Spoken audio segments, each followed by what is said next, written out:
살아가고 있는 이 세상은, 이 시대는 말세 지말이라고 불려지고 있죠. 말세 지말이라고 하는 것은 마지막 때 중에 마지막 때요, 이 마지막 끝자락이라고 하는 그런 뜻입니다. 그러니까 이 마지막 때에 정말 세상 끝이 가깝다, 그런 뜻이죠.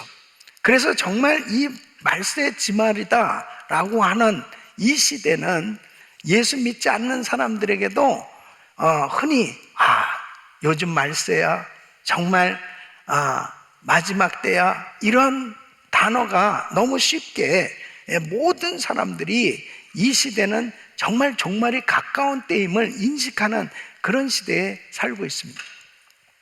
우리 예수님께서도 이 마지막 때에 대한 이 징조에 대해서 말씀하고 있습니다. 마태복음 24장 12절에 보면 불법이 성함으로 많은 사람의 사랑이 식어지리라. 이 마지막 때가 되면 사람들에게 있어서는 이 불법이 성행하게 된다는 거예요. 그리고 사랑이 식어지는 그런 시대가 될 것을 말씀하고 있습니다. 사람들이 서로 시험에 빠지고 잡아주고 미워하고 이 포용과 용서하는 이런 마음이 이루어져가고 점점 사람들은 갈등과 미움이 팽배하게 되는 그런 시대에 살게 될 것을 말씀하고 있습니다. 디모데 후서 3장에도 보면 말세의 징조, 이 말세가 어떤 그런 특징이 있냐, 디모데후서 3장 1절로 5절에 보면 내가 이것을 알라, 말세에 고통하는 때가 이르니. 사람들은 자기를 사랑하며 돈을 사랑하며 자긍하며 교만하며 회방하며 부모를 거역하며 감사치 아니하며 거룩하지 아니하며 무정하며 원통함을 풀지 아니하며 참소하며 절제하지 못하며 사나우며 선한 것을 좋아 아니하며 배반하여 팔며 조급하며 자고하며 쾌락을 사랑하기를 하나님을 사랑하는 것보다 더하며. 그러니까 말세의 고통은 본질적으로 사랑이 없는 고통이라는 거예요. 사람들이 무정해지고 원통함을 풀지 않고 점점 사나워지는 그런 시대가 될 것을 말씀합니다. 그러면서 사람들은 어떤 것을 사랑하냐면 자기를 사랑하게 된다는, 자기를 사랑하고 돈을 사랑하고 쾌락을 사랑하는 그러한 삶이 된다는 거예요. 그래서 정말 이 마지막 때는 하나님을 사랑하고 이웃을 사랑하는 이 사랑이 회복되어야 된다. 이 마지막 때에 이 징조가 이렇게 사랑이 점점 식어지는 이런 시대에 살고 있기 때문에 정말 우리가 더 힘써야 될 것이 뭐냐, 바로 사랑으로 충만해져야 된다.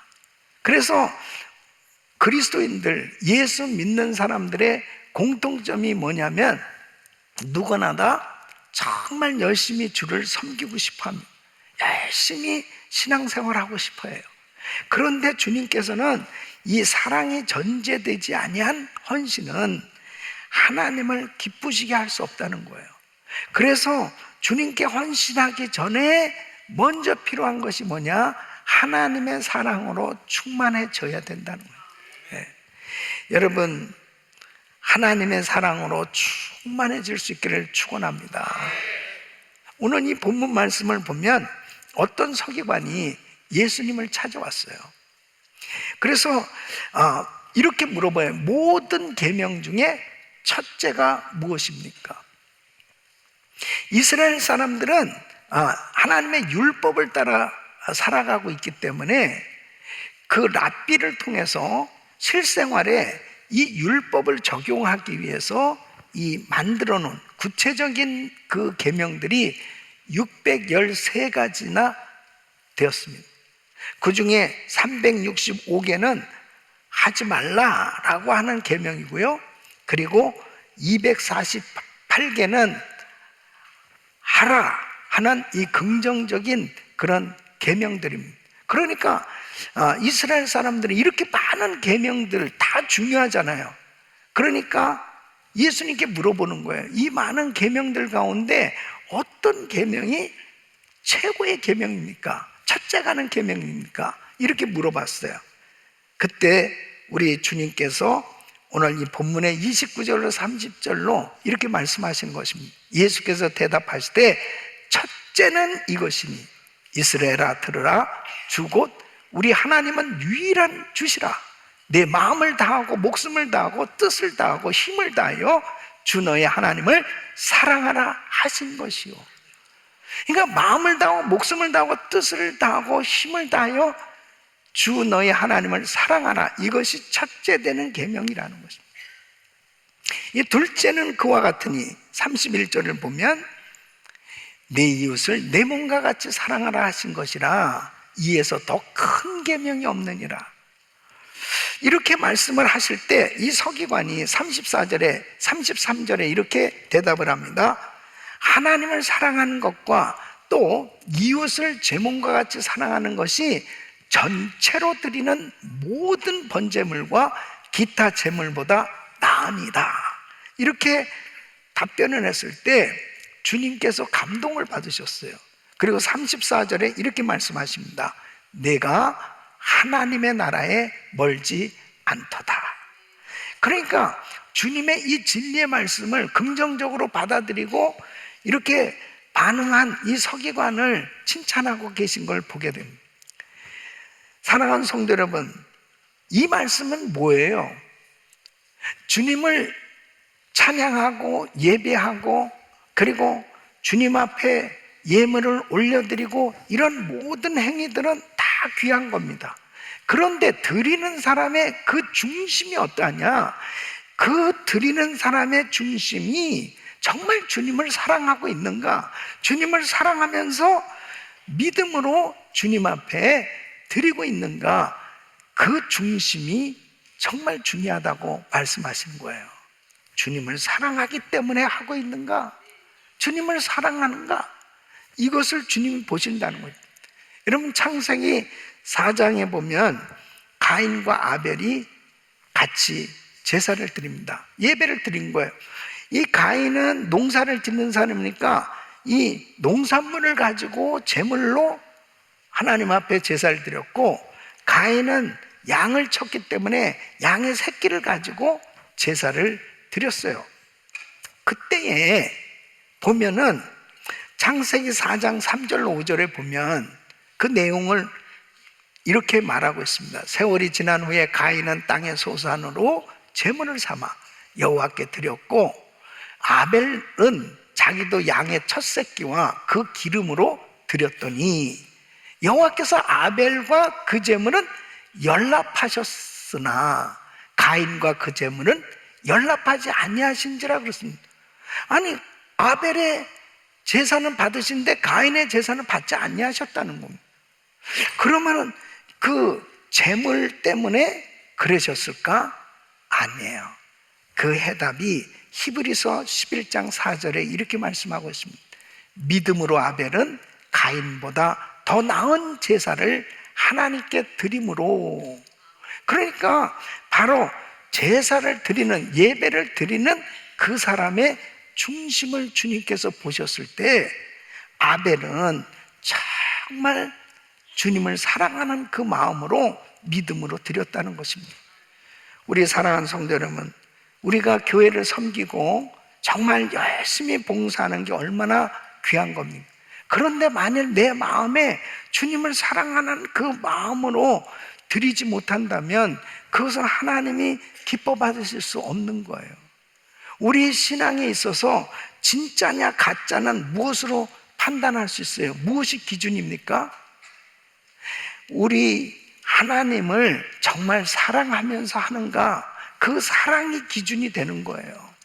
그러니까 내가 정말 주님을 사랑한다면 어느 분량으로 주님을 사랑할 때 우리 주님이 기뻐하실까? 사랑의 분량은 어느 정도여야 하나님께서 원하시는 그 사랑으로 주를 섬기는 것으로 우리 주님이 인정하실까? 오늘 말씀은 그 사랑의 분량에 대해서 말씀을 하고 있습니다. 마음을 다하고 목숨을 다하고 뜻을 다하고 힘을 다하여 주님을 사랑하라. 이것이 하나님을 사랑하는 분량이라는 것입니다. 사랑하는 성도 여러분, 정말 우리가 이웃을 또 사랑하는 데 있어서 이웃을 어느 만큼 사랑해야 될까? 그 기준에 대해서 주님이 말씀하시는 건 뭐예요? 내 이웃을 내 몸과 같이 사랑하라. 내 몸을 아끼는 것처럼 그렇게 이웃을 사랑하라. 그 기준을 말씀하고 있습니다. 요한계시록 2장에 보면은 에베소 교회를 책망하는 내용이 나와요. 이 에베소 교회는 사실 정말 좋은 교회였습니다. 정말 칭찬받을 만한 그런 교회예요. 근데 왜 책망을 하셨냐? 요한계시록 2장 2절로 6절에 보면 내가 내 행위와 수고와 내 인내를 알고, 정말 그렇게 인내하면서 교회를 충성스럽게 수고한 거 하나님께서 정말 인정하신다는 거예요. 또 악한 자들을 용납지 아니한 것과 자칭 사도라되 아닌 자들을 시험하여 그 거짓된 것을 내가 드러낸 것, 그러니까 철저히 치리가 있었습니다. 그리고 이단 사설을 용납하지 아니하고 하나님의 말씀으로 잘 세워진 그런 교회였어요. 말씀으로 충만한 교회였습니다. 또 내가 참고 내 이름을 위하여 견디고 게으르지 아니한 것을 내가 아노라. 얼마나 부지런하고 충성스러운 그런 성도들인지 주님께서 정말 인정한다는 거예요. 그런데 너를 책망할 것이 있다. 너의 처음 사랑을 버렸느니라. 이 사랑이 식어진 거예요. 저는 오늘 이 말씀을 통해서 주님이 원하시는 이 사랑의 분량이 채워져야 되겠다. 정말 주님이 원하시는 이 사랑의 분량, 마음을 다하고 목숨을 다하고 뜻을 다하고 힘을 다해서 하나님을 사랑할 수 있는 이 사랑으로 채워질 수 있기를 바랍니다. 자신을 사랑하는 것처럼, 자기 몸을 아끼는 것처럼 그렇게 이웃을 사랑할 수 있는, 이 이웃 사랑이 되어질 수 있는 이런 사랑의 분량이 채워질 수 있다면 다가오는 2025년도는 정말 행복한 해가 되지 않겠어요? 주님이 원하시는 이 사랑의 분량으로 채워질 수 있기를 바랍니다. 그러기 위해 첫째는 예수님의 사랑을 받았다는 이 확신이 있어야 돼요. 예수님은 나를 사랑하신다. 예수님의 사랑을 받았다는 이 확신과 함께 이 감격이 있을 때 우리는 정말 사랑의 사람이 될 수 있습니다. 여러분 보세요. 예수님이 나 같은 죄인을 살리시기 위해서 십자가에 못 박혀 죽으셨어요.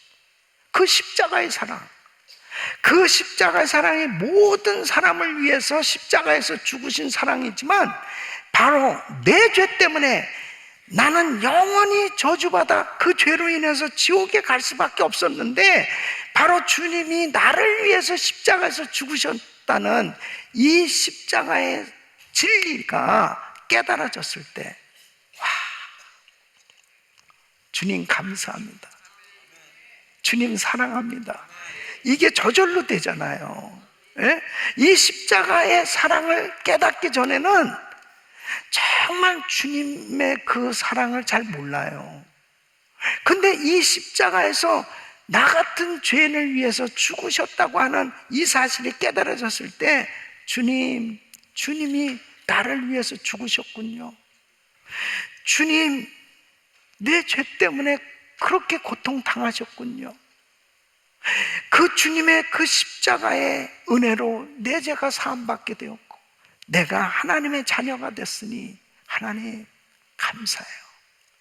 그 십자가에서 그 흘리신 피, 그 십자가에서 당하신 그 고난만큼 나의 모든 죄가 다 사함받게 됐다는 것이 확 마음에 와닿고 깨달아지는 그 순간에 와, 정말 주님 사랑합니다. 주님 이 몸을 바치겠습니다. 이런 감격이 있지 않겠습니까? 바로 사도 바울이 이 사실을 깨달은 겁니다. 그래서 디모데전서 1장 13절에 보면 내가 전에는 회방자요 핍박자요 포행자, 나 이렇게 못된 놈이었어요. 예수 믿는 사람들 그렇게 핍박하고요, 교회를 그렇게 핍박했던 그런 못된 죄인이었습니다. 디모데전서 1장 15절에 나는 죄인 중에 내가 괴수입니다. 내가 진짜 못됐던 사람입니다. 그런데 내가 사도가 됐어요. 구원받은 것만 해도 감사한데 사도가 됐다는 거예요. 그래서 이렇게 고백하는 겁니다. 고린도전서 15장 10절에 그러나 나 된 것은 하나님의 은혜로 된 것입니다. 전적인 하나님의 은혜. 이 사실을 깨닫고 나니까 바울이 복음을 전하다가 매를 맞고 감옥에 갇혀서도 찬양하는 겁니다. 감옥에 갇혀서도 감사하고, 이 사랑이, 이 감격이 식어지지 않는 거예요. 그러니까 그렇게 엄청난 핍박을 받으면서도 흔들림이 없어요. 그 주님을 섬기는 일이 절대로 흔들려지질 않는다니까요. 이 사랑을 깨달았기 때문이죠. 저도 제가 정말 주님의 은혜를 받고 이렇게 주의 종으로 부름을 받게 됐을 때, 사실 저에게 있어서는 구원받은 것은 너무 감격스러운데, 이렇게 주의 종으로 목사로 부름을 받은 것에 대해서는 감사가 별로 없었습니다. 그래서 찬양을 부를 때 주님 내가 여기 있사오니, 이 찬양을 부르면 제가 저기 있사오니 죄를 보내소서, 죄를 보내시옵소서 이러면서 나는 아니야 이랬답니다. 근데 저에게 어떤 한 사건이 있었어요. 기도하는데 하나님께서 이사야서 43장 1절 이 말씀을 하나님이 저에게 주신대요. 와, 이 말씀 깨달아지는데 여기서 완전히 깨지게 됐습니다. 너는 두려워 말라. 내가 너를 구속하여 내가 너를 지명하여 불렀나니 너는 내 것이라. 이렇게 못나고 이렇게 부족하고 이렇게 불신자로 살고 은혜도 모르고 사는 나를 위해서 주님이 너무 오랫동안 참아주시고 기다려주시고, 그리고 그렇게 훌륭하고 똑똑하고 정말 귀한 사람들이 많은데 나같이 부족한 사람을 하나님이 너는 내 것이라고 이렇게 부르셨다. 이것이 깨달아지는데요, 정말 어떻게 할 바를 모르겠더라고요. 그러니까 저절로 그냥 입에서 주님 사랑합니다, 주님 이 몸을 드리겠습니다, 이런 고백이 나오더라고요. 여러분 저만 그러겠어요? 여러분 한 분 한 분을 불러주신 줄로 믿습니다. 그렇게 귀한 하나님의 사람들로 여러분들을 다 선택해 주신 거예요. 이 십자가의 사랑이 깨달아져야, 선택받은 사랑이 깨달아져야 주님을 정말 사랑할 수가 있게 됩니다. 이것을 깨닫기 전에는 그 사랑을 전할 수가 없습니다. 두 번째는 사랑의 순서를 바로 해야 되는 것입니다. 여러분, 사랑한다고 할 때 보통 자기로부터의 사랑이 될 때가 있고요, 그리고 상대방의 사랑으로부터 사랑이 될 때가 있고, 하나님으로부터 시작되는 사랑으로 사랑할 수 있습니다. 자, 그러면 자기로부터 시작되는 사랑, 이건 어떤 사랑이에요? 이기적인 사랑입니다. 내가 원해서 하는 사랑이에요. 자기 만족과 자기 이익을 위한 그런 사랑이 될 수 있어요. 이런 사랑은 결국 나중에는 이 배신과 미움의 그런 열매를 맛보기도 합니다. 내가 이렇게 사랑해 줬는데 너 이럴 수 있어? 야, 네가 어떻게 이렇게 할 수 있어? 내가 이렇게 사랑했잖아, 너한테. 이것은요, 교회에도 적용할 수 있어요. 내가 교회를 위해서 얼만큼 봉사했는데, 내가 얼만큼 헌신했는데, 아니, 나에게 어떻게 이렇게 할 수 있어? 이런 불만, 이런 것들이 생겨질 수도 있어요. 이것은 나로부터, 자기로부터 시작되는 사랑의 열매예요. 상대로부터 시작되는 사랑이 있어요. 상대적인 겁니다. 이것은 상대방이 나를 좋아하고 사랑하는 모습을 보고 내가 그에게 반응하는 겁니다. 이게 일반적인 사랑이에요. 다른 사람들이 저를 사랑해서 나도 사랑해서, 이러한 관계. 그런데 이러한 상대방으로부터 시작된 이 사랑에 대해서 주님이 이렇게 말씀하세요. 마태복음 5장 46절에 보면, 내가 너희를 사랑하는 자를 사랑하면, 너희가 너희를 사랑하는 자를 사랑하면 무슨 상이 있으리요? 세례도 이같이 아니하느냐? 너를 사랑하는 사람에게 잘해주는 거, 너를 좋아하는 사람을 잘해주고, 그렇게 사랑으로 시작된 관계는 결국은 뭐냐면 실망과 상처를 낳게 되는 그런 일들이 생겨집니다. 이 인간적인 사랑인 거죠. 내가 좋아서 하는 것은 다 불완전해요. 어떤 경우에 우리 성도님들 가운데서도 은혜 받고 좋아가지고, 목사님, 우리 이 집사님하고 같이 동업하게 됐는데요, 이 사업만 잘 되면 그냥 선교헌금 그냥 엄청나게 드리고 뭐하고 막 계획을 막 얘기하면 제 마음에는 교회나 떠나지 마라, 교회나 떠나지 마라, 이런 생각이 갑자기 들어오는 거야. 그러니까 사람들이 서로 가깝고 서로 좋아지고 하는 거는 이게 한계가 있다니까. 사람은 변해요. 사람은 변하게 돼 있어요. 그래서 내가 좋아하는 것, 좋아서 하는 것, 서로 좋아서 하는 것은 결국 오래가지 못할 때가 많이 있습니다. 그런데 하나님으로부터 시작된 사랑, 주님이 나를 사랑해 주셨기 때문에 내가 영원히 저주받아 지옥 갈 수밖에 없는 나였는데, 주님께서 나를 이토록 사랑해 주셔서 나의 죄를 다 사해 주시고, 그 어마어마한 사랑을 내가 받았는데, 그 사랑으로 이웃을 생각하면서, 집사님, 내가 집사님을 도와주는 거는 나도 그만큼 하나님의 은혜를 받았기 때문이에요. 내가 그만큼 사랑을 받았기 때문에 하는 거야. 그냥 주는 거예요. 그냥 하는 거예요. 내가 뭘 기대하고 사랑하는 게 아니에요. 내가 뭔가를 얻기 위해서 사랑하는 게 아니고, 내가 너무나 받은 게 크기 때문에 하나님으로부터 시작된 사랑이 될 수 있기를 바랍니다. 그러면 후유증이 없어요. 부작용이 없어요. 세 번째는 적은 것부터 사랑을 실천해야 된다 하는 것입니다. 여러분, 주님의 은혜를 받으면 어떻게 됩니까? 저절로 주님 사랑해요, 주님 이 몸을 드리겠습니다, 주님 무엇이라도 주님 앞에 다 드리겠습니다, 이런 고백이 되잖아요. 이런 고백은 돈이 들어가지 않습니다. 그렇기 때문에 얼마든지 고백할 수 있어요. 그런데 고백대로 사는 데는 수고가 따르게 되지요.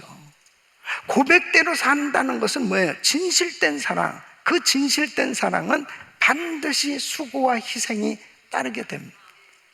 그래서 정말 주님을 사랑한다면 말씀을 읽고 말씀을 사랑하게 되죠. 정말 주님을 사랑한다면 교회를 사랑하게 됩니다. 주님을 사랑하게 되면 예배를 사랑하게 되는 거 아니겠습니까? 주님을 사랑한 작은 것부터 그렇게 실천하기 시작합니다. 그래서 요한일서 3장 18절 보면 자녀들아 우리가 말과 혀로만 사랑하지 말고 오직 행함과 진실함으로 하자. 사랑하는 성도 여러분, 우리가 정말 작은 것부터 그렇게 실천할 수 있기를 예수 이름으로 축원합니다. 우리 김광진 목사님께서 처음 교회를 개척하시고 믿음, 소망, 사랑 이렇게 주제로 설교를 하셨대요. 그런데 이 사랑에 대한 설교 원고를 다 준비해 놓고 도무지 설교할 자신이 없으시더랍니다. 믿음에 대한 설교도 자신 있고 소망에 대한 설교도 자신 있는데 이 사랑에 대한 설교를 하려니까 내가 설교대로 살지도 못하는데 어떻게 내가 이 설교를 할 수 있을까? 이런 마음이 드시더랍니다. 그래서 결국은 그 설교를 못했답니다. 그러고 그렇게 간절히 기도하는데 하나님께서 어느 날 이 롱아일랜드에 있는 어느 교회에서 사랑을 경험하기 원합니까? 이 프로그램에 참석해 보세요 하는 광고를 보게 하셨답니다. 그래서 그곳이 바로 롱아일랜드 이 미국 교회에서 열린 트레스티아스에 참석한 그곳에 참석하셔서 그렇게 은혜를 받습니다. 그러고서 이제 본교에 돌아와서 대학생들을 불러 모아서 대학생 사랑의 불꽃을 열게 되었습니다. 그 아이들이 정말 그 부모와의 관계가 안 좋고 그랬던 아이들이 다 회복되고 감격하는 이런 은혜를 받기 시작합니다. 그 대학생 사랑의 불꽃에 제가 바로 참여했던 사람이에요. 그리고 이제 GTD가 만들어졌어요. 그러면서 GTD 지난 206기까지 얼마나 많은 성도들이 정말 그 TD에서 은혜를 받았습니다. 한 해가 가기 전에 여러분은 어떻습니까? 여러분은 정말 그 사랑의 사람입니까? 사랑하는 그 공동체를 이루고 지금 살고 있는지, 나는 하나님 보실 때 그 사랑의 분량이 어느 만큼 채워져 있는지 다시 한번 우리의 신앙을 점검하면서 정말 마음을 다하고 목숨을 다하고 뜻을 다해서 주님을 사랑할 수 있는 이런 사랑으로 충만한 삶이 되시기를 예수 이름으로 축원합니다. 오늘 성가제가 열립니다. 이렇게 성가제에 참여할 수 있는 것도 사랑이거든요. 내가 그룹을 사랑하기 때문에 또 정말 우리 이웃들을 돌아볼 수 있는 이런 마음을 가지고 함께 같이 참여해서 찬양하고, 그리고 우리 귀한 선교지의 선교사님들 귀한 사역과 또 지금까지도 금년 한 해 동안도 우리 성도님들이 얼마나 귀하게 그렇게 헌금을 하고 또 몸된 교회를 위해서 이런 크리스마스 추리도 다 이것도 마찬가지야. 며칠을 밤새워서 그렇게 열심히 교회 나와서 충성하고 헌신한 그 봉사한 분들의 그 섬김을 통해서 우리는 또 누리고 있거든요. 사랑하는 성도 여러분, 그런데 이렇게 열심히 하는 이 모든 것이 주님을 사랑하기 때문에 할 수 있기를 바랍니다. 그럴 때 우리의 마음에 감격이 식어지지 않는 거예요. 주님을 사랑하는 그 마음을 다하고 목숨을 다하고 뜻을 다해서 주님을 사랑하는 그 사랑이 식어지지 아니하고 더 주님을 뜨겁게 사랑하는 마음이 타오르고, 그러면서 우리 이웃을 우리 귀한 성도님들끼리도 다 그렇게 사랑할 수 있는 그런 아름다운 관계가 이루어지고 새해를 맞이할 수 있다면 2025년도는 정말 행복한 해, 또 하나님께 더 열매를 맺어 영광 돌리는 축복의 해가 될 줄로 믿습니다. 이런 은혜가 우리 모든 성도님들에게 임하기를 예수 이름으로 축원합니다.